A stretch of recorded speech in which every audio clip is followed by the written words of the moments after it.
إن للمتقين عند ربهم جنات النعيم أفنجعل المسلمين كالمجرمين ما لكم كيف تحكمون أم لكم كتاب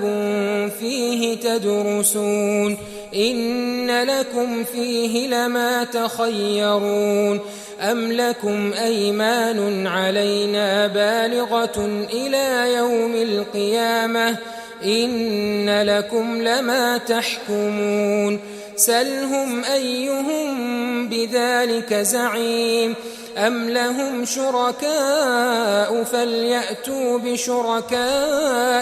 إن كانوا صادقين يوم يكشف عن ساق ويدعون إلى السجود فلا يستطيعون خاشعة أبصارهم ترهقهم ذلة وقد كانوا يدعون إلى السجود وهم سالمون فذرني ومن يكذب بهذا الحديث سنستدرجهم من حيث لا يعلمون وأملي لهم إن كيدي متين أم تسألهم أجرا فهم من مغرم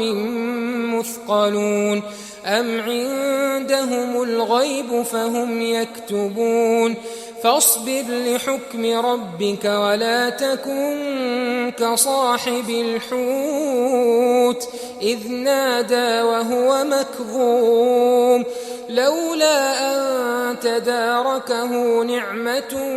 من ربه لنبذ بالعراء وهو مذموم فاجتباه ربه فجعله من الصالحين وإن يكاد الذين كفروا ليزلقونك بأبصارهم لما سمعوا الذكر ويقولون إنه لمجنون وما هو إلا ذكر للعالمين